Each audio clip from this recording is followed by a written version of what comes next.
Teleshikues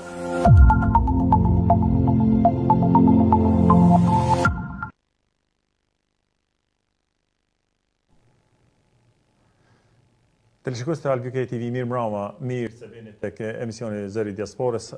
Kam kënaqësi për ju sonte t'ua sjell doktor Aidan Hehir, I cili është njoft I mirë I drejtës ndërkombëtare, ose marrëdhënie ndërkombëtare.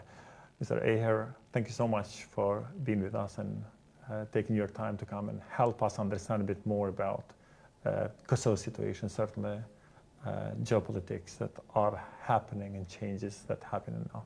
Yeah, thank you. Thank you. It's great to be here. Great to have you.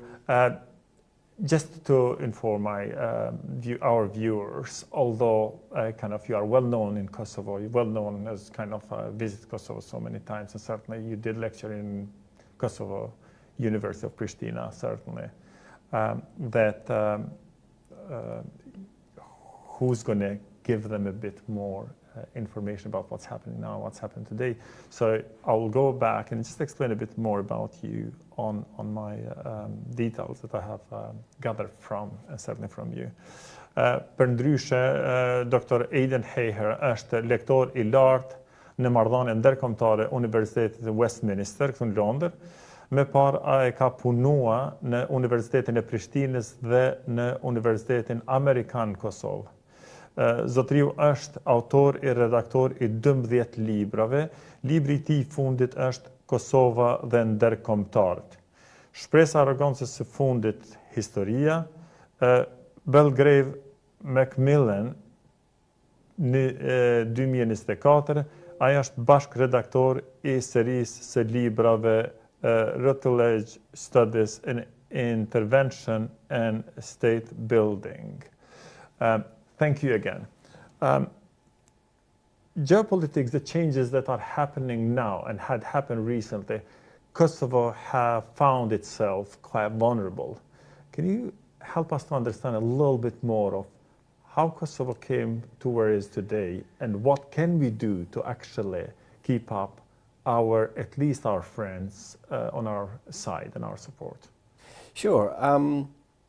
The intervention in Kosovo in 1999 was seen by many people as the high point of Western power. At that point, the West was so dominant internationally that it didn't really have any rivals. So it could undertake an intervention in Kosovo, a military intervention in Eastern Europe, which would have been inconceivable 10 years earlier.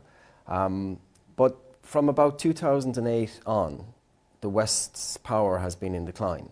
Now, there's been various different examples of that. There was the global financial crisis, there was the Russian invasion of Georgia in 2008, then there was the disastrous intervention in Libya in 2011, and then the Russian annexation of Crimea. And all these events were evidence that the West's power wasn't what it once was. So at one point, Kosovo was supported by the all-powerful West. And obviously, as Western power has started to drain away, it has had a huge impact on Kosovo. The most obvious impact it has had is that the West is now increasingly trying to keep Russia out of the Balkans. And the way it thinks that it can do that is by making friends with Serbia, is to bring Serbia closer to the West. So since around 2012, when Vučić first came to power, when his party first came to power in Serbia, the West has tried to embrace Serbia, bring it closer to the West. And that has meant for Kosovo that increasingly Kosovo is seen by the West now as a kind of a problem. Because obviously Serbia continues to consider Kosovo to be part of Serbia, wants to reclaim Kosovo, wants to reoccupy Kosovo, and is gradually asking the West to implement certain measures that are good for Serbia but aren't good for Kosovo. And for many years, the government in Kosovo went along with this. So, for example, you had the creation of the ASM, the Association of Serb Majority Municipalities. That was something that I don't really know anybody in Kosovo who wants that to be created. But the government of Kosovo agreed to that. And why did they agree to it? Because the West asked them to sign this agreement with Serbia. And obviously Serbia wants to create this ASM. And then you had the creation of the Kosovo Specialist Chambers, the Special Court. Again, I don't know anybody in Kosovo who wanted that to be created. Even when it was created, the government of Kosovo at the time said, we don't particularly want this to be created, but the United States in particular had told us we have to create it. So there was a series of things that were happening that were very obviously designed by Belgrade, but presented to Kosovo by its Western friends. And this is a very difficult dynamic for the people of Kosovo, I think, to not so much understand, but to accept. Because obviously Kosovo was literally saved by the West in 1999. So if you're a Kosovo Albanian of a certain age, then you naturally see NATO and the West as liberators, as heroes, as saviors. And it's difficult for people, I think, now to accept that the same country that saved you in 1999 is now actually not working in your interests. They're now working to bring Serbia closer to the West at the expense of Kosovo. And it's not just in relation to Serbia. Kosovo was also kind of forced to sign the border deal with Montenegro. And that was because they wanted to bring Montenegro into NATO. So it was good for Montenegro, wasn't particularly good for Kosovo. But the government of Kosovo went along with this at a particular time because the Western powers told them they had to, essentially. And where we are now is that with the new government that came to power in 2021, they are now pushing back against that and saying, we are going to look after Kosovo's interests. We are not going to just do whatever the internationals tell us to do. And for me and for many other people like me, I think we see that as a positive development. But it obviously has, it's difficult for the general public in Kosovo, I think, to reconcile themselves to the new geopolitical environment. The West today, its priorities are completely different to the West that existed in 1999. So when the ECG decided that Kosovo declaration of Kosovo independence was legally acceptable, do you think that there was a reason to start renegotiation with Serbia for internal issues of Kosovo at that time, or do you think the government was just kind of not educated enough to know how to resist those kind of requirements from European Union, which was a major role player at that time? I mean, the first thing to say about that is that the International Court of Justice, that they ruled that Kosovo's declaration of independence wasn't illegal. They didn't say that Kosovo is legally independent. It was a very legalistic ruling. So the question that they were asked was Kosovo's declaration of independence legal? And they said it wasn't illegal. Now, that doesn't mean that they recognized Kosovo as an independent state. And unfortunately, I don't think that was explained to the people of Kosovo enough. The International Court of Justice did not recognize Kosovo's independence. They just said that it's not illegal for Kosovo to declare independence. That being said, Kosovo did declare independence in 2008. And what should have happened then is that Kosovo should have behaved like an independent state. It should have said at a minimum, in our negotiations with Serbia, we should be treated as equals. Now, the negotiations that you mentioned with the European Union, they've been called the Belgrade-Pristina dialogue. Why is that? Because the European Union wants to have negotiations between Serbia and Kosovo, but Serbia won't negotiate with Kosovo. They don't recognize Kosovo, so they will only negotiate with Pristina. Now, from the beginning, when that was put to the government of Kosovo, will you take part in negotiations that are called the Belgrade-Pristina dialogue? I think the government should have said no. We'll take part in negotiations between Kosovo and Serbia. We won't take part in negotiations with a sovereign state that doesn't recognize us. I mean, who would? It's an extraordinary situation to be in. But not only the kind of the name of the negotiations, the content of the negotiations for years has been heavily skewed in favour of Serbia. Like I said about the ASM and the special court and all these kinds of things, at some point the government should have said, you know, we can't continue with this anymore. We have to have some firm guarantees that if we're going to make a compromise here, that we're going to get something in return. And that should have been recognition from Serbia that we are an independent state. Now, it's highly unlikely that Belgrade, particularly since Vucic's party came to power in 2012, that they would ever formally recognise Kosovo.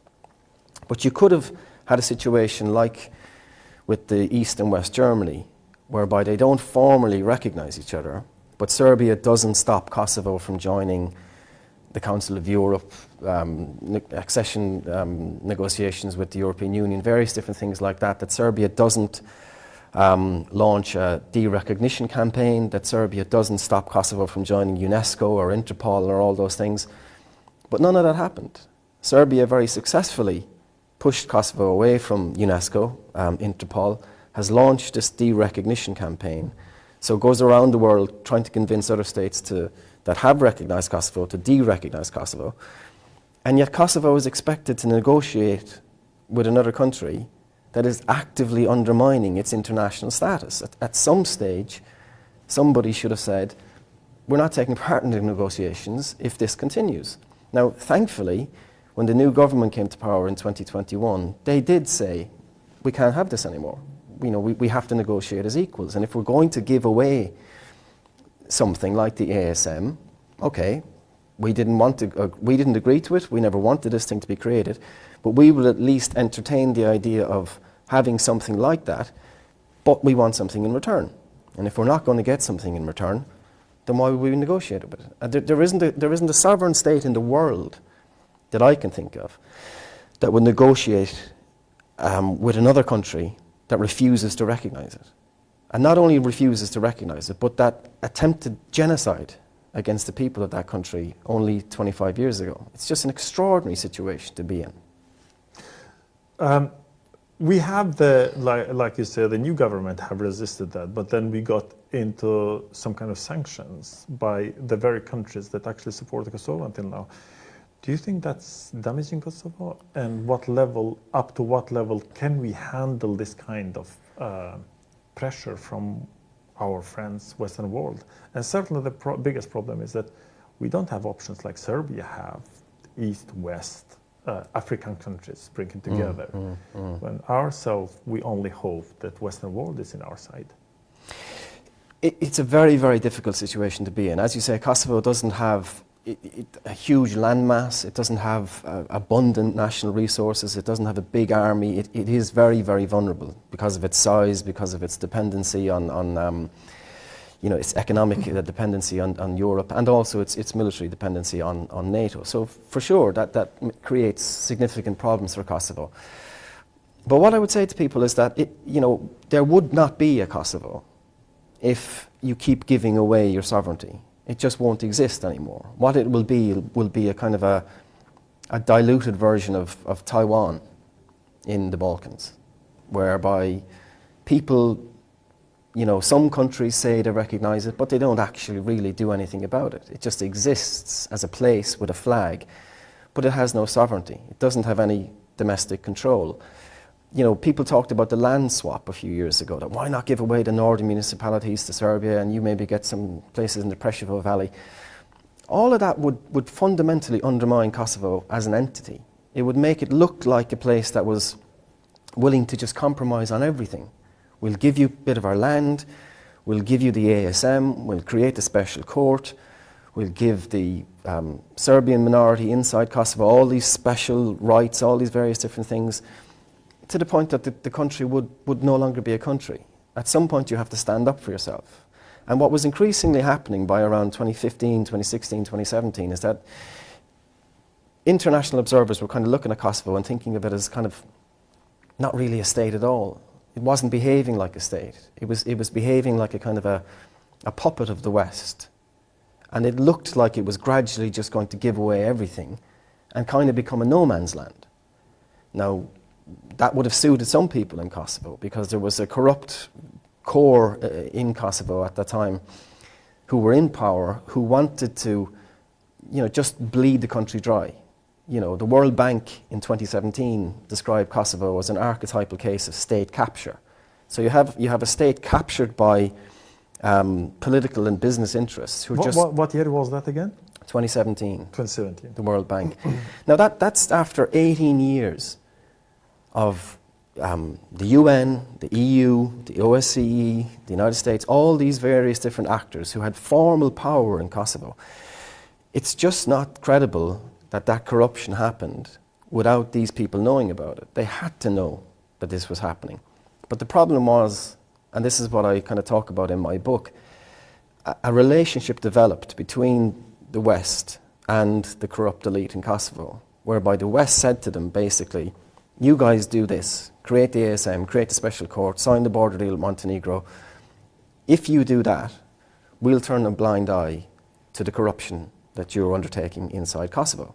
So from the corrupt elite's point of view, they could just take the money from Kosovo, you know, and you can see that from Transparency International and various different groups like that. Corruption soaring in Kosovo and the World Bank, like I mentioned. They were happy with that relationship because they could bleed the country dry, do whatever the internationals say, and say to the people of Kosovo, our friends in the West are telling us to create all these different things. We have to do what they say. They saved us in 1999. And it's a very powerful, very persuasive argument. But if that had continued, Kosovo would have just become a completely corrupt place. All the young people would have left.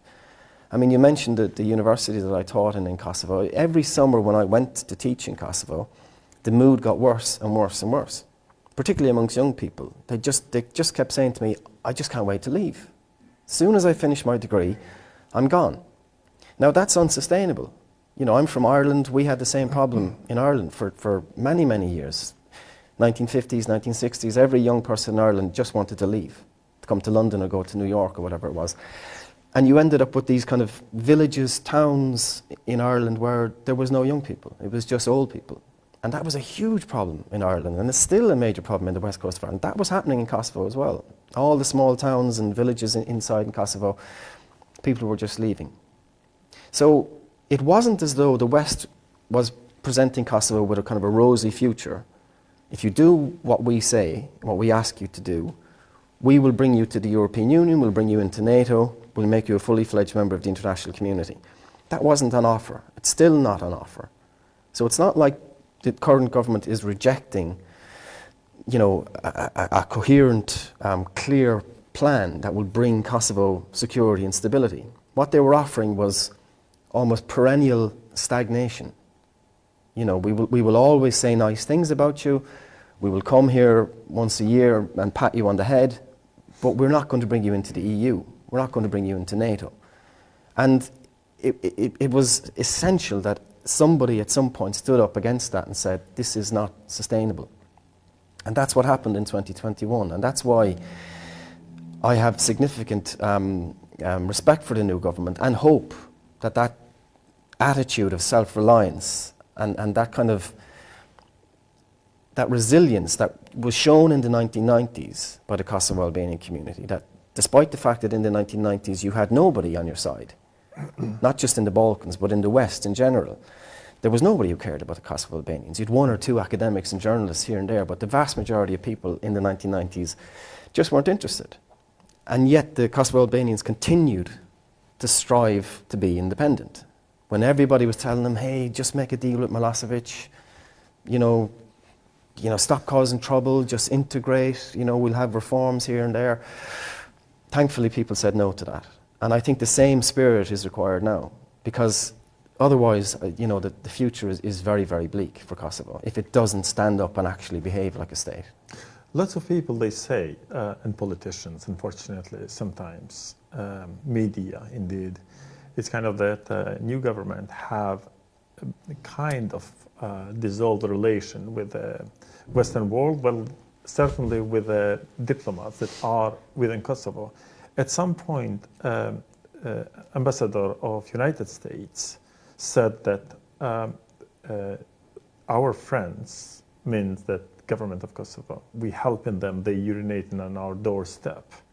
How do you describe this to the people to understand that actually you have to stand up for yourself rather than the others they name you? That's not a small, easy kind of expression to say for a government of Kosovo. No, it really isn't. I mean, you know, the last thing that I would ever want to be is somebody that kind of looks at Kosovo and says, hey, you shouldn't have that kind of relationship with the United States or Europe. Because I wasn't there in 1999. You know, my friends were, and they were saved. They're alive today because of what Clinton did, of what NATO did in 1999. So the people of Kosovo have every right to be grateful to the United States and to Europe for what happened in 1999. And it's perfectly understandable that they feel it's difficult now to reconcile themselves to the idea that we should disagree with the US ambassador. But what I would say about that is that the US ambassador, for example, to Serbia is Christopher Hill. It is. Christopher Hill was part of the Clinton administration in 1999. So he was one of the people who negotiated with Milosevic. He was at Rambuya. He was one of the people that was part of the decision-making apparatus that intervened to save the Kosovo Albanians in 1999. So Christopher Hill in 1999 comes in, part of the US, to save Kosovo. 6 months ago, as ambassador to Serbia, he said Serbia today is closer to NATO than Kosovo. So that's not me making that up. That's him saying we have a closer relationship today with Serbia than we do with Kosovo. Now that is very clear evidence that the view that the West had and the United States had in 1999 has changed completely. It's just a different world. The idea that if we do everything the United States tells us today, we'll be okay, doesn't make sense. It only makes sense if you think the United States cares about you like it did in 1999. But they don't. Their interests have completely changed. Think about Afghanistan. How the US pulled out of Afghanistan. You know, the people of Afghanistan believed that the United States was going to be there to protect them. And what happened to them? The Taliban came back. The United States changed their priorities, changed their strategic interests. Because of the new geopolitical environment, they believed we have to just leave Afghanistan. There was no point in the people of Afghanistan, you know, waving US flags after they'd left. And I would say the same thing to the people of Kosovo. Don't be kind of blinded by who is asking you to make concessions. So if an American ambassador says you should do this, don't think, well, it's the American ambassador, we should do what they say. Look at what they're asking you to do, not who they are. And if they're asking you to do something that will fundamentally undermine Kosovo's sovereignty, like the creation of the ASM, like the land swap, like all, you know, don't exercise sovereignty in the northern municipalities of Kosovo. Don't even open a bridge across the River Ibar in Mitrovica. I mean, I've walked across that bridge, I don't know, 20, 25 times. Yeah, it's open for walk, basically. You can walk across it, and there's a bridge 100 yards down to the right where you can drive across it. So it's a symbol. It's a symbol of the Serbs in the North's refusal to integrate into Kosovo. Now, what other country in the world would put up with that? Would say, well, we're going to allow a particular group to exist in the northern part of our country, not integrate into us at all, actively reject the central government's powers, and create this kind of symbol of segregation. When I first went there in 2009, there was a giant pile of rubble on the Serbian side of the bridge. I remember that. And they claimed that they had to put that there because otherwise the Albanians would flood across the bridge and attack them. Complete lies, complete nonsense. It was all for show, a theatre. Now, when the government of Kosovo says we want to open this bridge so that people can drive freely across it, somehow that's seen as provocative. Was it provocative for Western world to play with Serbia, to kind of give them something to keep them calm so they can get something out of it? Or was the reason that it was kind of, how can I put it, easy to create a conflict again? Although the people moving back and forth and we got special forces there, police special force, I got to rectify myself. Unfortunately, when it comes to the northern part of Kosovo, the West's policy is being created in Belgrade. So what Vučić says he wants and doesn't want, the European Union and the US ambassador in Kosovo presents that to the government of Kosovo. Now that to me is a disgrace. And if you're a Kosovo Albanian looking at that, there is no point in kind of, you know, lapsing into kind of denial and thinking, well, if the Americans tell us that we should do it, we must do it because after all, they're the good guys. If they're asking you to do something that's fundamentally a threat to your very existence, then you shouldn't do it. regardless of who it is, if I'm your friend and you give me bad advice or you ask me to do something that's bad for me, I won't do it. If I do it because I'm afraid of you, then I'm not your friend. On principle, it is what you said. In reality, how can we actually challenge United States, considering that they are the biggest security of our country? Certainly few European countries. And the firmest one was Great Britain when Foreign Minister David Cameron, Lord David Cameron in fact now, went and said that you're here for comeback, and if you need to protect the borders and fight, you got to do it because we recognize Kosovo on the border that it is. There are definitely some people in the West, whether it's in the United States or the European Union, who understand. When we say some people, countries? Individuals. Individuals. Some countries are more favourably disposed towards Kosovo than others, I think. But the basic point I would make regarding this is that in the early 1990s, people believed that the West believed we could make a deal with Milosevic. We can tame him. We can negotiate with this guy. And then you had the wars in Bosnia and Croatia. And then in 1995 you had the Dayton Accords. And the same thing came back again. Well, now we've sorted out the Balkans, everything is fine, Milosevic has calmed down, we can deal with this guy. And a number of people, like Christopher Hitchens, for example, in the UK, British journalist, said, I don't agree. I think something's going to happen in Kosovo. And they were ignored, and they were ignored, and they were ignored. And at every point, when something should have been done to stop Milosevic, people chose not to. And then you ended up with the conflagration in 1999. Now, the exact same problem is happening now with Serbia. And this is the point that I would make if I was speaking to the US ambassador, or if any Kosovo Albanian is talking to the West, is to say that the only threat that exists to peace and security in the Western Balkans today, the single biggest threat, is aggressive Serbian nationalism. It's not Serbia. The existence of Serbia is fine. It's aggressive Serbian nationalism. An independent Kosovo is a threat to nobody. An independent Kosovo is a source of peace and stability in the Balkans. Aggressive Serbian nationalism will not just stop with the 4 Serb majority municipalities in the north of Kosovo. If you allow aggressive Serbian nationalism to grow and grow and grow, and you start to support it and you appease it, it will move into other areas. It'll move into Republika Srpska in Bosnia. It'll move into Montenegro, as it is already trying to do. It'll move into North Macedonia.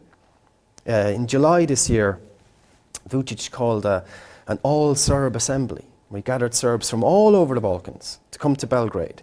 Given a picture of Greater Serbia somehow. Exactly. Now, if people like me can see that and say, that looks and smells like somebody who's trying to create a Greater Serbia, anybody who knows the history of the Balkans must see the idea of a Greater Serbia as an existential threat, not just to peace and security in the Balkans, but to Europe as a whole. Because that would cause a conflict that could easily drag in Greece, easily drag in Turkey. Montenegro and North Macedonia are members of NATO, so they could easily be dragged into a conflict there as well. So the fact that at the moment some calculation has been made in Washington and Brussels that we can negotiate with aggressive Serbian nationalists like Vučić, they're wrong. They're just wrong. And unfortunately, they may have to find out the hard way that how wrong they are. But the way to counter that isn't to say, okay, well, it looks like you're making a mistake, but I'll go along with what you're doing anyway. Because it just doesn't make any sense. So the negotiation happened. Final agreement has been done between Kurti and Vučić, being approved by European Union's kind of monitoring. What do you think about that agreement? And Kurti is constantly, government of Kosovo, let's not mention one name, is constantly asking, let's sign the documents and we can move on. Mm-hmm. Do you think the document is valid? Or do you think there is still game to play by Serbia and its friends? I mean, Vučić has said repeatedly that he won't sign it. You know, I mean, this was one of the more spectacularly odd situations that you have negotiations between the Prime Minister of Kosovo and the President of Serbia. They go in, they come out. The Prime Minister of Kosovo says, I signed it, and I'm willing to sign it again. And the president of Serbia says, I didn't sign it and I will never sign it. And then you have Joseph Borrell coming out saying, we have a deal. I mean, that's not a deal. How is that a deal? I mean, Joseph Borrell is not kind of a simple diplomat. He's quite... Are they tricking Kosovo government, or they just want to push another day until they are out of work, and then somebody else can have to handle it? I don't know what goes on in the mind of Borrell and Lajcak. The European Union have done quite lots of agreements that hasn't been pushed, and they have no mechanism to push forward. So that means that whatever we agree under their supervision and the guarantee, if they have any, it does not mean that it is implementable. I mean, I don't think that it's an agreement if only one party has signed it. That would be my basic position. If one party says, I'm not signing it and I never will, that doesn't sound like an agreement to me. Now, if the European Union is trying to spin it that we've created an agreement, that is yet further evidence that what they're doing at the moment is trying to create this image of Serbia as being rehabilitated, moving towards the West, has left the past behind, somebody we can deal with, everything's fine. They want to bring Serbia into the West, even if it means lying about these agreements. Because effectively that's what it is. I mean, Joseph Borrell, as you said, he's not a stupid man. There's no way that he would not know in his heart of hearts that if one guy says, I haven't signed it and I won't sign it, it's not an agreement. How can it be considered an agreement? Prime Minister then of Serbia sent a letter saying that we refuse to accept it. Yeah. Well, one thing that kind of you mentioned the other day on your presentation in embassy, you said that you spoke to someone, you visited Serbia, and there was people speaking about Serbia as becoming worse than what it was during Milosevic's time. Mm-hmm. How would you describe that, and how can we deal with that, knowing that we have such a kind of infected society within Balkans, which we kind of giving them incentive of being even worse? Yeah, I mean it's very alarming, and alarm bells should be ringing around the world, but they're not. Again, you know, somebody like me, and you know, and you lived through it as well. When you read about what happened in the 1990s. There was lots of international journalists, academics, politicians warning about what's happening in Serbia. But there was also an awful lot of people on the ground in Serbia, good Serbs, human rights activists, independent journalists saying Milosevic. Some of them they was in prison, killed, executed, imprisoned, exactly. Absolutely. Exactly the same thing. But that was bad enough that it happened once. It's happening again now. And at that time, they were hidden under Yugoslavian flag, when now they're doing it directly under the Serbian flag, which is kind of is easier to see them. No, I mean, you just have to look at, for example, Reporters Without Borders. That's an independent media monitoring organization. And what do they say about Serbia? They say the same thing every year. Press freedom, media freedom in Serbia is declining rapidly. Look at what Freedom House says about Serbia. Human rights in Serbia are being trampled upon. Serbia's score is going down, down, down each year. So when I was in Belgrade and I was with human rights activists, you know, there was young people there who were, you know, younger than me, hadn't been around in the 1990s, but there was people who were in their 60s and 70s who were making that point that we thought we had seen the back of this, but it's got worse now, you know. Well, let's talk about Kosovo security a bit more. We have KFOR that actually is there with a United Nations mandate, which technically they have some rules, what they can and what they can't do. What kind of mandate they have? If you can be a bit more specific, because there is impression with us that anybody that attack Kosovo, they are there to actually fight and protect us as a sovereign country. Yeah, I mean, I think one thing that needs to be remembered about KFOR's mandate is that it comes from Resolution 1244, which was signed after NATO's intervention. Now, that was a UN Security Council resolution. So to get all the permanent members of the UN Security Council to agree to this resolution, you needed to get Russia and China to agree. There had to be included in that resolution the recognition that Kosovo remains a part of what was then the Federal Republic of Yugoslavia. So according to 1244, Kosovo was a part of the Federal Republic of Yugoslavia. Now, 1244 is still KFOR's mandate. So KFOR doesn't recognise Kosovo's independence. It recognises a geographical area called Kosovo, which it formally sees as part of Yugoslavia. So it isn't a kind of bilateral armed force that Kosovo has signed an agreement with the United States, and the United States has based its troops in Kosovo to protect the Republic of Kosovo from attack. It's based there under the terms of 1244. So it's not it's not mandated to protect the Republic of Kosovo in that sense. So who's going to protect Kosovo in case of? Well, I mean, it is worth remembering. If anybody wants, if Serbia was to send its troops into Kosovo, that would be in violation of that agreement. So technically, KFOR could use force to repel Serbia. So even Serbian officials like Vučić, if he wants to go to Kosovo, he has to ask permission. He can't just go there, right? So that existing mechanism is used to try to ensure that any Serbian army encroachment into Kosovo is only ever done with the consent of KFOR.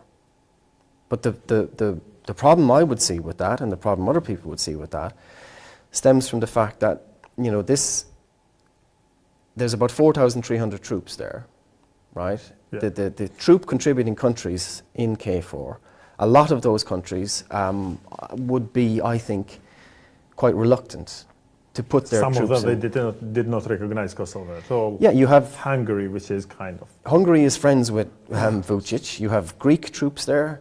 You have Romanian troops there. You have nearly 1,000 Italian troops there that, you know, in 2004, when there was the riots across Kosovo, the Italian troops were pretty much useless. They just went back to their base. Yeah. So you have an awful lot of troop contributing countries there who I think would be reluctant to actually put their troops in harm's way.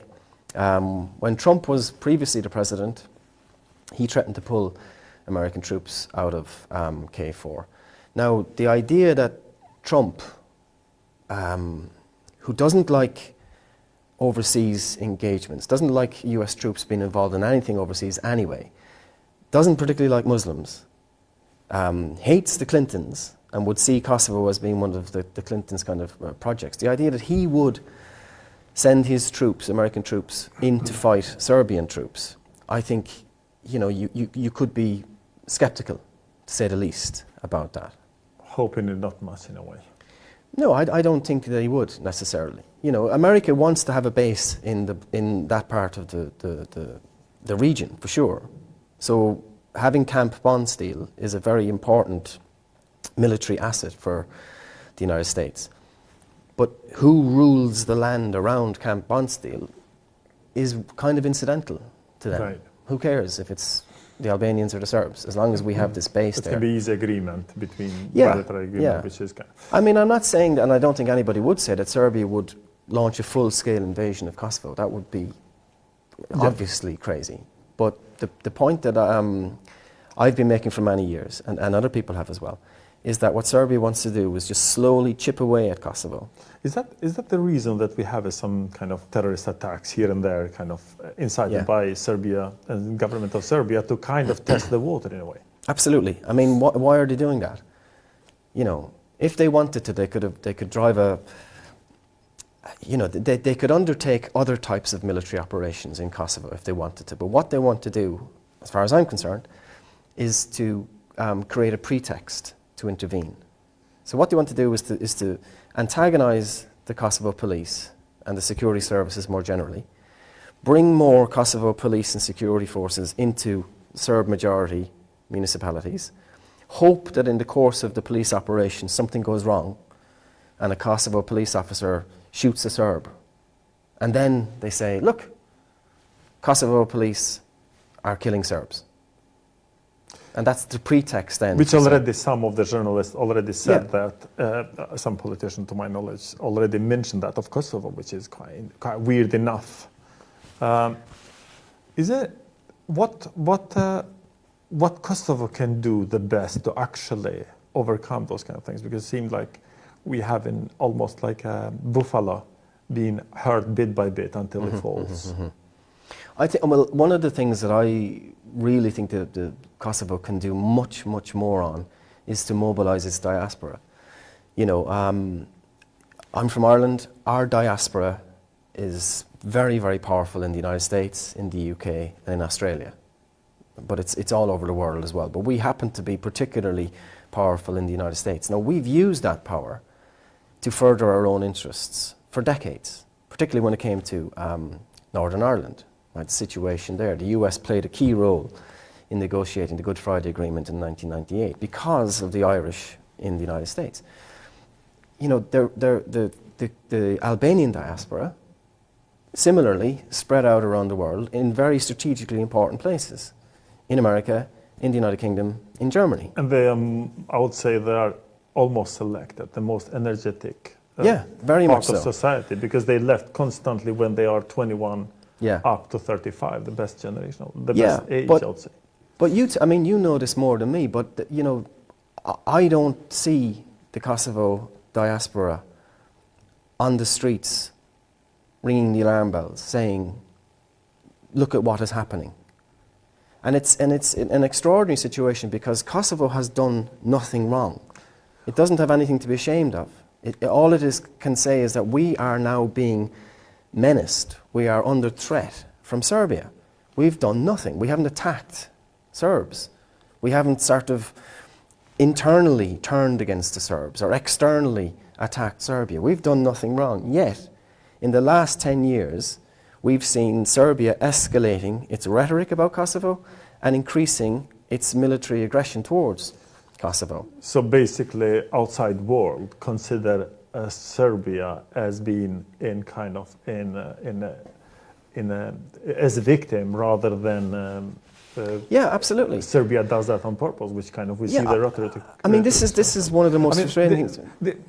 This is the biggest problem that we have: is to make people of Kosovo aware that what they think it's not what the Western world see it or international community, and that's where I think, and you can kind of help me with this to understand a bit more, specifically for people of Kosovo, it's that we start celebrating something that we don't have well ahead of time, and we kind of been so passive recently that seemed like we need to rethink and reconsider that is in our shoulder.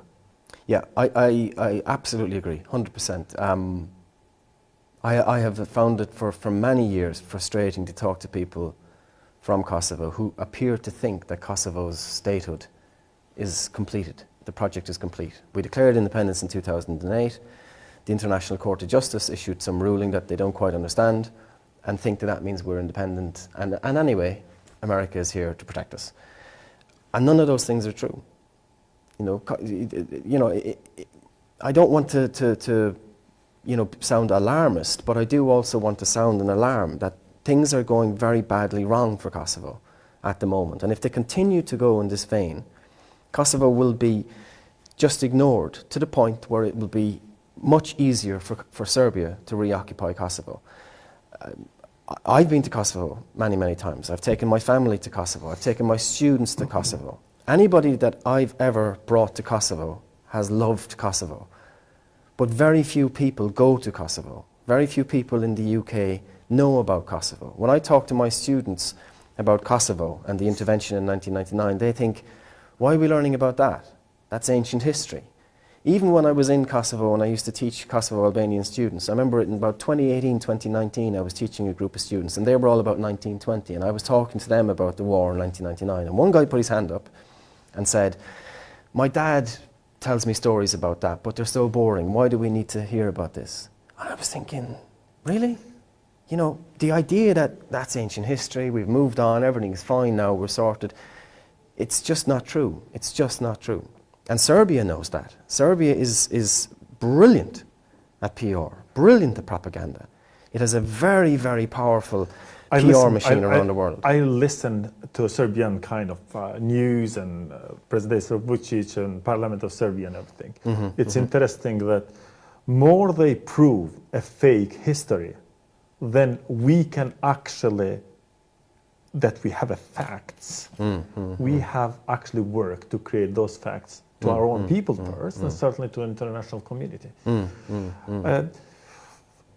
You know the mentality of Kosovo quite a lot. Can you tell me how media can help on this, considering that education in Kosovo hasn't been the best, considering what we went through? How media of Kosovo can help on that? Because we know that education is number one, but media have a massive role to play to help educate the nation of what direction should they take and what should they do. Well, us. I mean, I really think that it is important to kind of be clear-headed about the threat that's facing Kosovo. And if you're in the cusp of a renewed conflict, then that's not the time to start, engaging in petty name-calling, which unfortunately happens a lot in the Kosovo media. People are being exposed for, going out for dinner with somebody, or they were seen doing this, or there's small kind of allegations made about people all the time that somebody in the media is trying to, criticize somebody in government on something so minor that you think, is that really that important? When your country is facing an existential threat, and you're running around trying to prove that somebody, was, out for dinner with somebody else, the media should almost be on a kind of a war footing. There needs to be much more unity. There needs to be a sense that we are now facing an adversary that really does believe, and it's got the evidence to back it up, that it is only a couple of years away from reoccupying Kosovo. That's the sense in Belgrade. That's what the Vučić thinks. He's not thinking. We also have the media in Western world, which kind of sends the war against Ukraine. Is the media play a massive patriotic role on kind of presenting what is important for the countries that we represent, basically. Yeah, but if you were to look at the last 2 years, and if you were to look at the media headlines from, let's say, France, the US, Belgium, the UK, Germany, and look at what they've been saying about Kosovo, they all pretty much say the same thing. You've got somebody in power in Kosovo who is anti-American. And then you've got this guy in Belgrade, Vučić, who used to be a nationalist, but he's moving towards the West. And the European Union is finding it very difficult to negotiate between this guy, who's a reformed character, Vučić, and this other guy, who seems to be an old-fashioned sort of Balkan nationalist. That is how it's presented. And if you don't know much about what's happening in the region, then you'll accept that. This idea that it's kind of both sides are as bad as each other. There was a war in 1999. The Albanians did terrible things. The Serbs did terrible things. It was kind of equal footing. Now can we all just move on? That kind of nonsense has come back and back and back. And you must have heard of this kind of thing. You'd swear that the war in 99 was a war between Albania and Serbia, the way it's presented. You're thinking, hold on a minute. There was 90% of the Kosovo Albanians were forcibly displaced from their own home. 90%. No Serb in Serbia was forcibly displaced from their home during that conflict. That was a conflict of a state attacking a minority in Kosovo, inside its own country, and using the full force of the state to engage in the most horrific violence against innocent civilians. That narrative has been lost.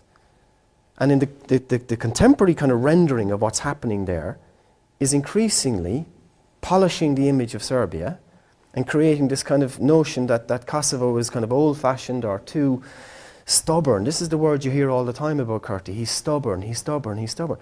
If you can find me another world leader that would say, I'm happy for one part of my country to be beyond my control, to be run by somebody who wants to take over the entire country that I'm the democratic elected government of. And they have model Republika Bosnia as well, of what's happening exactly there. You can see that there. Which is kind of is that what black they want? And white is not something that need to be kind of studied very much. Elections are coming up in Kosovo. Geopolitics are changing rapidly. Like Syria fall.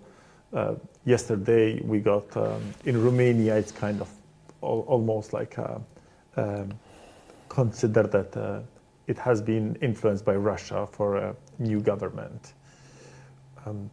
What kind of suggestion or what kind of advice do you give to people of Kosovo, and certainly diaspora as well?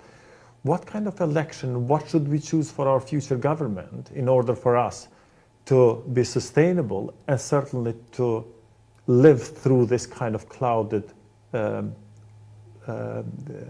period that happened around the world? I honestly think that, you know, people need to think very carefully about what happens next. I hope that the diaspora votes. Everybody that has the option to vote should vote, obviously, and I really hope that they do. But, you know, the choice isn't between Kosovo in 1999 or 2008. Those days are gone. The idea that we can go back to that kind of, we're supported by NATO, America supports us in declaring independence, that type of Western support for Kosovo is not on offer at the moment. The idea that you can just about, you know, any minute now you're going to join the European Union and NATO, it's just not true. So there needs to be clear-headed thinking about what's likely to happen in the next few years. History says very clearly, very, very clearly, that if you appease dictators, if you appease authoritarian leaders, they will run over you. If you give authoritarianism an inch, it will take a mile. If you compromise with authoritarian leaders, they will just swallow you whole. So the time now isn't for compromise. The time now isn't to say, oh, well, maybe we can make a deal with Serbia. Maybe we can make a deal with this. Maybe we should give them a little bit of this and a little bit of that there. Because it won't end with that. And if you look at Romania, if you look at Georgia, if you look at Ukraine, if you look at all these countries in Europe, if you look at Hungary, you know, why do we have Orban in Hungary? Because at a certain point, he started to push against the European Union and the West. And then he realized these guys aren't going to push back. So I keep pushing, I keep pushing, I keep pushing and pushing. And now he's become this kind of cancer within the West. European, yeah. And now he's an existential threat to the European Union. And now he's infecting Romania. And that's also had a knock-on effect in lots of other countries around it, where you've got the emergence of right-wing, pro-Russia parties in Germany, in France, in the United Kingdom. Yeah? And the way to deal with that is not to compromise. And I would say the same thing with Kosovo. If the choice is between a party that is saying we will stand up for Kosovo's interests, even if it means temporarily being criticised by the European Union or the United States, that's some sanctions. Some sanctions, yeah. That's much preferable to saying, okay, we will compromise with the US and the EU. We'll do what they say. Because what they are asking Kosovo to do is to sell itself and get nothing in return. You know, if you ask any member of the present government, they will say, if the United States says to us, you create the ASM, and we will ensure that the 5 EU non-recognisers recognise you the next day, then we would sign that deal. Of course we would. We would be insane not to. But the point that people in the government make is that that's not what's being offered.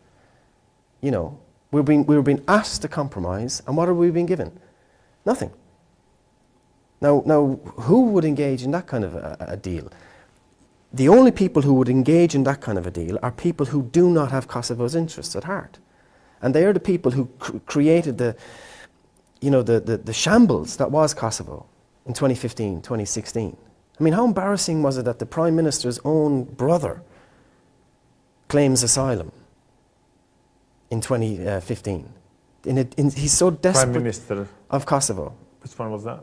Mustafa, his brother. Oh, his brother? Yeah, claims asylum in Germany in a desperate attempt to leave Kosovo. Yeah. How many people, how many hundreds of thousands of people tried to leave Kosovo in 2015 and suffered the ignominy of having to go through Serbia to get out of Kosovo? I remember when Vučić said, I can give them buses for free, travel for free by buses. I remember those days very well.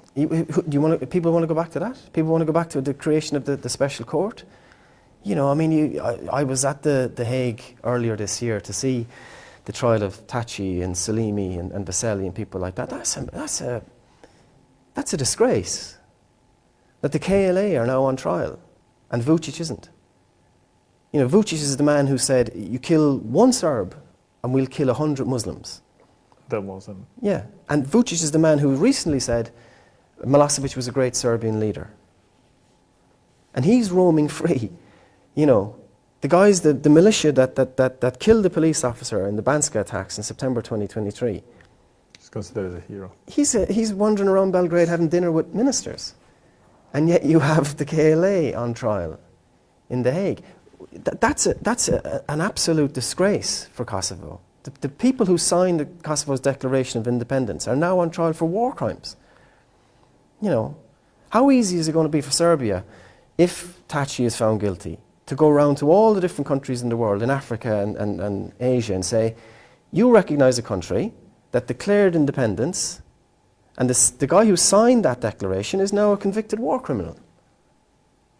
You want to continue to recognise that? People will obviously say, well, geez, you know, that's a real argument against recognition. Kosovo will be easily portrayed as a terrorist state. And who created that court? It wasn't the present government. It was the previous regimes. Kosovo parliament, basically. Yeah, it was. Yeah, and they're the guys that now want to come back to power. And it just strikes me as unbelievable that we would ever consider going back to that again. But lots of people would say that the new government of Kosovo acting like an autocrat. How do you see that? It's kind of using the force to kind of control the border, kind of eliminating how do you kind of explain I don't that? see that. I mean, I haven't noticed that when I've been to Kosovo 4 or 5 times every year for the last 5 years, since 2021. Lots of people, they say that since he's in government, we're losing friends. I would say that's true. I'm not going to deny that. But the idea that Kosovo has become more autocratic just isn't true. I don't see any international organisation that would back that up. That. No, I mean Transparency International, Freedom House, Human Rights Watch, nobody is making that claim. Donald Trump is coming in power in January. We have elections in April. Lots of campaign is going to be who likes Donald Trump better should we choose in government. What's your advice? I think the entire world is worried about Donald Trump coming to power because nobody knows what he's going to do. And predict it. Yeah, it's not like he has a very clear vision of what's going to happen next. So how do you think both of Kosovo, based on your studies, should kind of decide on that? I think the one glimmer of hope I think that you have with somebody like Trump is that he is so obsessed with money that if you say to him, look at this from a purely economic point of view, right?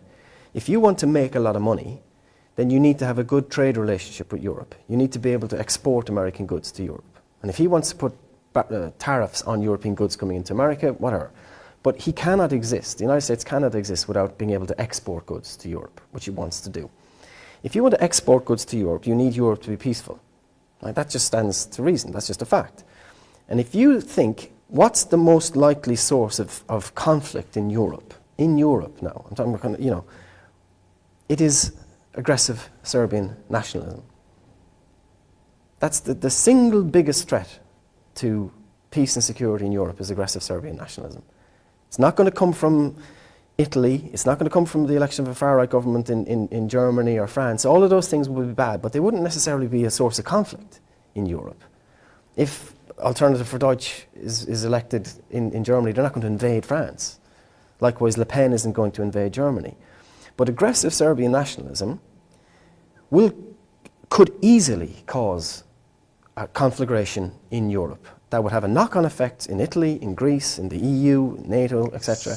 And if that argument can be made clear to Trump, then I think there is some hope, because he will understand that. If you start saying to Donald Trump, hey, well, we love you, we love America, look how often we wave American flags, I don't think he cares about that. He cares about, you know, the bottom line, money. And that is a persuasive thing that the people of Kosovo can say. You know, if you don't like us, fine. But just think about the money side of it here. The economic rationale for ensuring that Serbia calms down is very persuasive.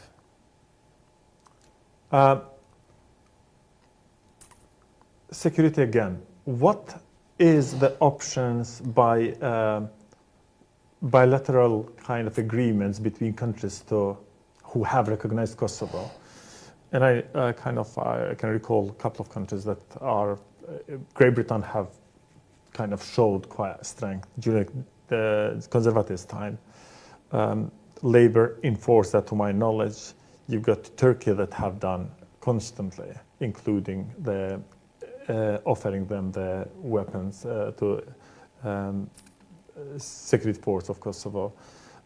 We got Greece that kind of diplomatically they worked quite well with Kosovo. I'm not sure about the rest of it. Germany, France, they are a bit quiet about it. But where Kosovo should turn? I think Turkey is the obvious one, yeah. I mean, Turkey is the obvious option. I mean, Turkey has increased its investment in Kosovo significantly in the last 10 or 15 years. You know, when you travel around Kosovo now, you see mosques that have been built by the government of Turkey. Now, that is one... but do you think that that's considered as an influence rather than support? That's their attempt to project sort of soft power into Kosovo. How does that kind of... Well, what kind of bell that rings to the Western world, seeing that kind of... I mean, Turkey going through Kosovo into heart of Europe? Exactly. Some people would see that as a reason to further isolate Kosovo. There's some people, when you say some countries we're talking about. I think Germany and France in particular. The French have always had an issue with Kosovo. The Italians to an extent as well. So what Kosovo should do in this situation? Because it's kind of based on the movements of the world today. I don't think that Turkey alone going to be able to support a country. No, but Kosovo could, like I say, look because for... we are in a situation that we need to kind of break through something to keep our security. If you can sign a security agreement with the United Kingdom or with Italy or the United States or somebody like that, that would obviously be great. But big countries don't sign security agreements with small countries for no reason. They will do it for something. They will get something from it. What? Well, that's the problem that Kosovo has. Something. Does the Kosovo have to offer? Exactly. Like Serbia, for example, it's a bigger market, have 50 million GDP, I think, last year or whatever it was. Mm-hmm. Kosovo have only... there's no question from an economic point, and Serbia also has... Who are we going to be attracted for? Well, like I said, the key attraction of supporting an independent Kosovo is that is a means of preventing aggressive Serbian nationalism from doing what it did in the late 80s and early 1990s and causing chaos throughout the region.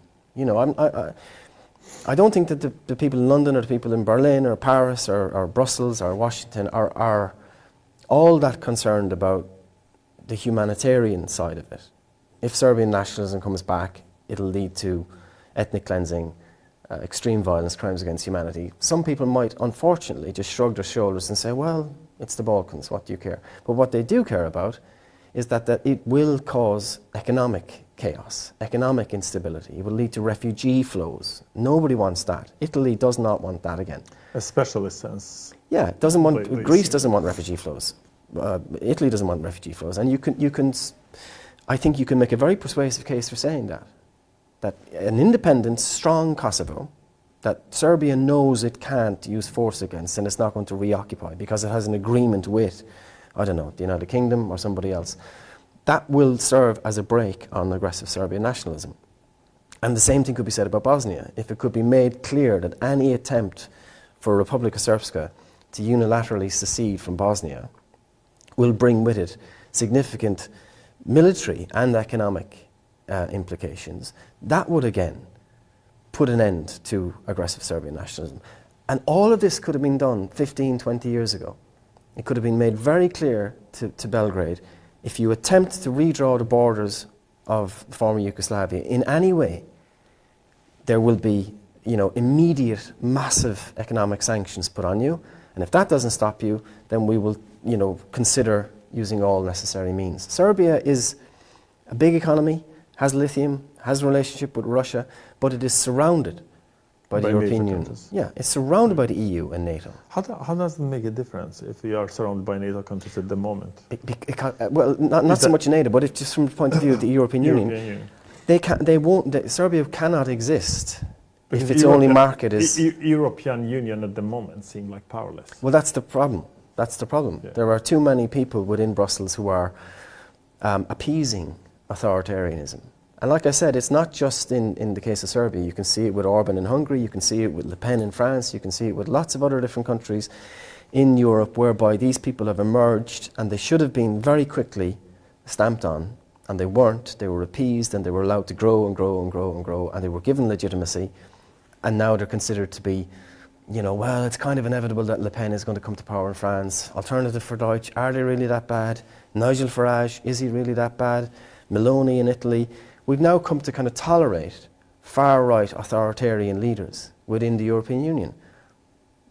That didn't emerge overnight. That was a process of appeasement that allowed these people to emerge in exactly the same way as happened in the 1930s in Europe. We're going towards the end of our extremely interesting interview. I'd like to know a little bit about election in Kosovo. What parties should offer to the people, and what people should consider that are a serious offer? Security investment, investing in basically border protection and protecting the country. Education, health care, health system, sorry, economy. Mm-hmm. Which one of those things you would put as number one at this present time that we are at? I think that if you ask most people in Kosovo, whenever I've asked people what's the key thing that you would like to see change in Kosovo, they would say two things. They would say, well, three things. They would say jobs, healthcare, and education, right? Now, if you want to improve the healthcare system in Kosovo, which desperately needs to be improved, if you want to improve the education system in Kosovo, which also desperately needs to be improved, if you want to stimulate jobs in Kosovo, you can't do any of those three things unless you lay solid foundations. And the two things that are required to act as solid foundations there is, first of all, security, which is you have to have the capacity to actually be a sovereign state in the first place. And secondly, is tackling corruption. You know, when the PISA report came out in 2016, 2017, the international report about the education system in Kosovo, it was the most damning report you could ever read about the education system in Kosovo. Independent international report looks into the education system in Kosovo and says basically it is absolutely awful. Secondary school education, primary school education. Why was that? You know, I did a project about the education system in Kosovo, and I interviewed a lot of people from the education, Department of Education, people who work in civil society within the education system, and they all said the same thing. People were appointed as head teachers in schools, not because they were qualified, but because they were friends with somebody in the PDK or the LDK. People were given key positions in the education system because of nepotism, because of corruption. And these people were useless. You had people teaching geography who had no understanding and no qualification. So they create a deformed society. Exactly. Basically. So the corruption creates poor education system. The poor education system leads to people not able to get proper jobs.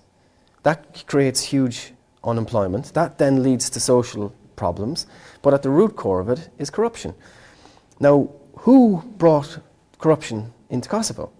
Which parties were responsible for corruption?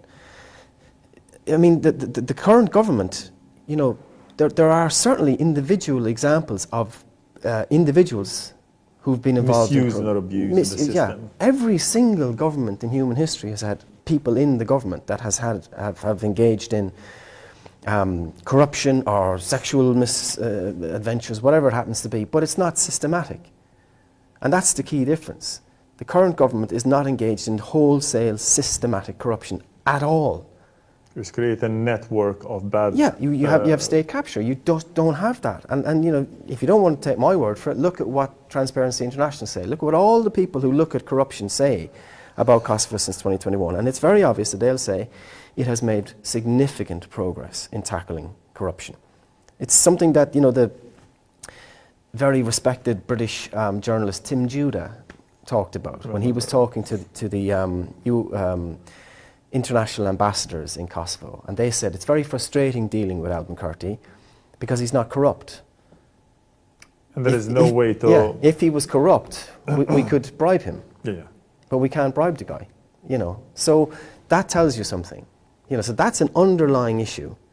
Lots of campaign is going to be that they saying we changed, we reformed our parties. Yeah. You got LDK, you got PDK, we got Vedvendosja, we got the Ramusharidinas, Yeah. AAK.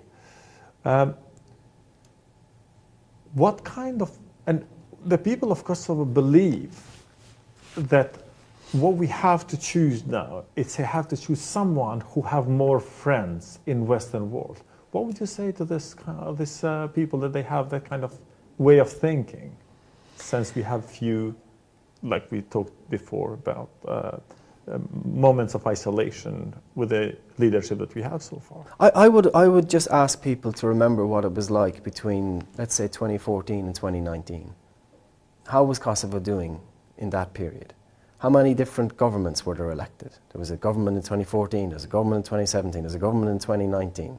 There's a, you know, government after government after government. Well, they're measuring with pocket, and they say we were better off with pocket then than we are today.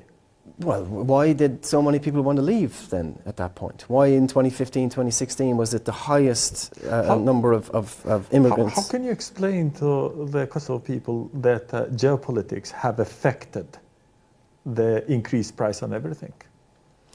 I think that's something that because people will have to just... something that seemed like... Yeah, I mean, I think if you're dependent, as Kosovo is, very much dependent on international economic fluctuations, then the war in Ukraine and the pandemic, the COVID pandemic, they're going to have a massive impact on your economy in a way that other big, large economies are maybe a little bit more isolated from. But even here in the UK, you could see that the war in Ukraine, COVID, had a huge impact on our economy. It's obviously going to have an impact in Kosovo as well. But I would ask people to think about that very seriously. What is on offer here? You know, is it a return to the bad old days?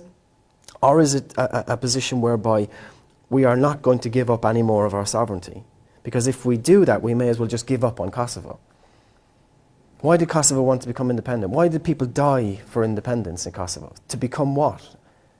Friends of America. I mean, you can become friends of America without becoming an independent state. If you've got these... So seeing the leaders, previous leaders going around and kind of having hugs and being presented in special ceremonies with other leaders doesn't necessarily mean, based on what I hear now, it's that you have made a good deal for Kosovo. Think about the Washington Agreement. Think about when the Prime Minister Hoti went to Washington, signed an agreement with Vučić. Trump was there. Everybody patted him on the head. That was embarrassing. That was embarrassing to see your Prime Minister being patronised like that. Signing an agreement that was utterly useless. That as soon as anybody read that, people would look at that agreement and go, what's this about? Decriminalising homosexuality. Keeping Chinese 5G internet connections out of the Balkans. Things that had nothing to do with Kosovo and Serbia. It was Richard Grenell's... At some point, they misrepresented him thinking that it was a Middle East country. I think. Yeah. It was kind of as far as that. Trump said it was a great day for peace in the Middle East. In the Middle East.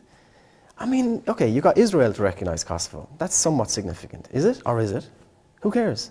At the end of the day, what Kosovo needs isn't, you know, more individual countries to recognise it. It needs to be supported as an independent state by the countries that already recognise it.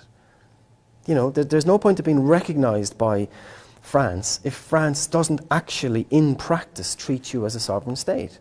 And France isn't going to treat Kosovo as a sovereign state if the AAK and the PDK and the LDK come back and behave like they behaved in 2014, 15, 16, 17.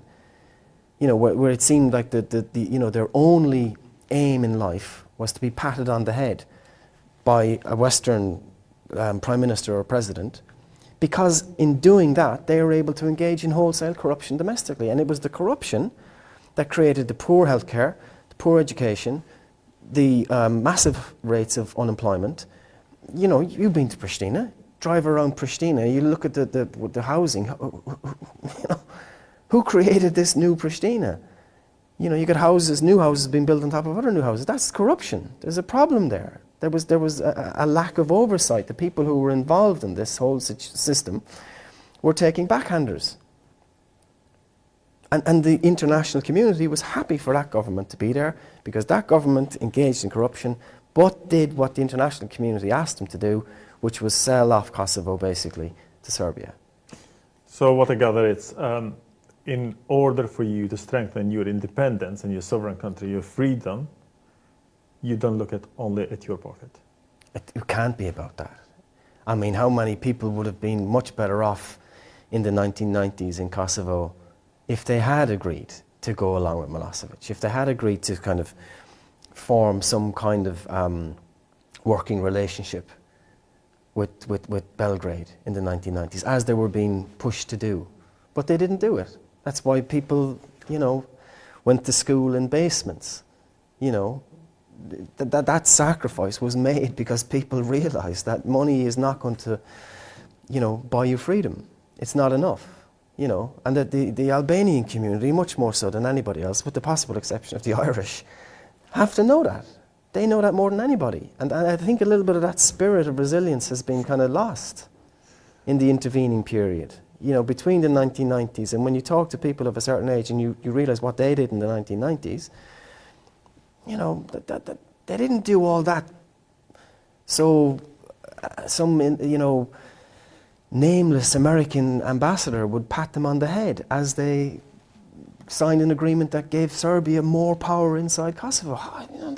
That's not right. That can't be what they were fighting for at that particular time.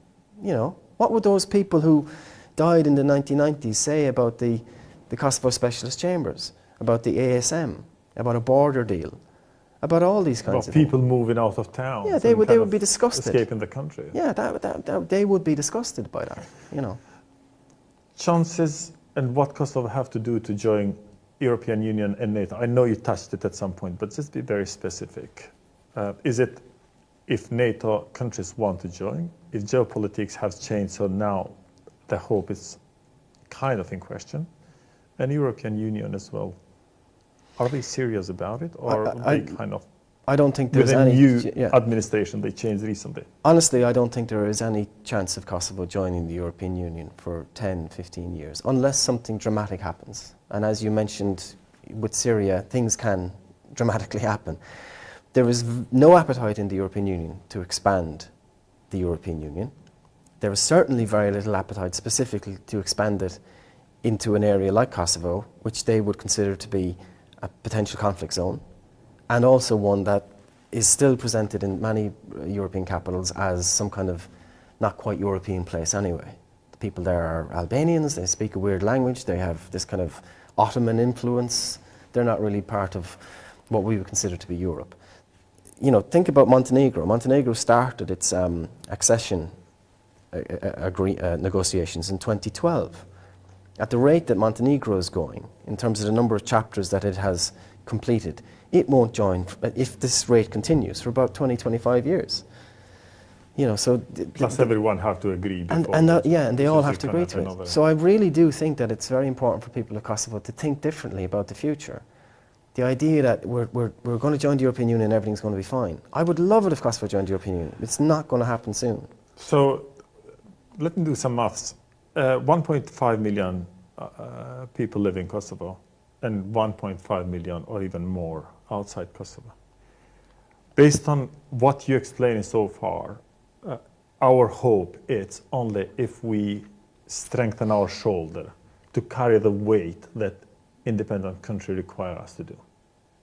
Yes, but I do also think that, the point that I would make about the diaspora influencing foreign publics, foreign governments, by saying to them, do you remember what aggressive Serbian nationalism did in the 1990s? That is a very persuasive argument, but it's not an argument that people are making anymore.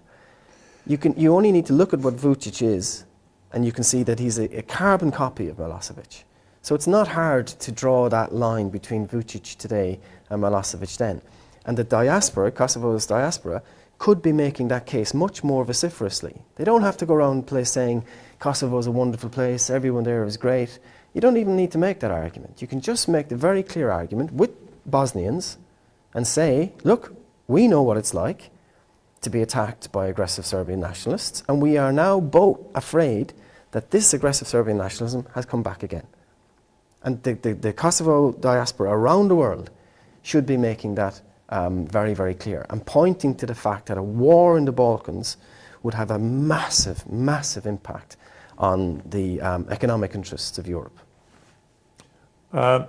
There is a call by government of Kosovo to register every person in diaspora to be able to vote. They have to register, and there is online link in government, and they can also get advice from the embassy, which Kosovo embassy here in UK have done quite lots of work in it. Certainly we have kind of spread the message as much as we could. How important it's to register into the website of, into the Kosovo as a Kosovan citizen for every Kosovar that lives in diaspora? I really think it's essential. I think this is the most important election in Kosovo's history. By some distance, it's the most important election in Kosovo's history. If you don't vote in this election, then really there's something terribly wrong. This is so important to Kosovo's future that the diaspora have to understand that what happens in February next year when the election is held will have a profound impact on Kosovo's future. Really, really a profound impact. And people must grasp this opportunity to vote. And remember how, again, what people would have done to vote in the 1990s when you're denied the right to vote. And now you have the right to vote and don't exercise it. It really is a slap in the face for all those people, all those generations of people who would have loved to have had the chance to vote. So I really hope people do grasp that opportunity, because, like I said, this is really, really essential. There are some elections all elections are important, but this one really is of existential importance for Kosovo. And you really have a choice between a Kosovo that is going to continue to be sovereign and stand up for itself and make the case for its independence internationally, or an alternative that could very easily plunge Kosovo back into those dark days of 2015, 2016, 2017, when really Kosovo was heading towards the doldrums. With your message and explanation, we're going to end our program today and our interview today. And I thank you so much for taking the time and certainly explaining everything that we as a Kosovars, whether it's in diaspora or within Kosovo, including politicians and media, if they want to hear what they have to do to maintain Kosovo as a free country. From there. Thank you so much. Thank you. Albuquerque TV ishte intervista me e gjatë deri me tani me Dr. Aidan Hehir, I cili faktikisht edhe ka shkruar librin për Kosovën. Ju sugjeroj kush është interesuar të kërkon emrin e tij dhe gjithmonë keni mundësi të bleni libra të cilat ky ka botuar dhe ka shkruar për Kosovën dhe rajonin. Nga unë Sabri Aglimi, Zeri, Diaspores, natën e mirë, mirupafshim.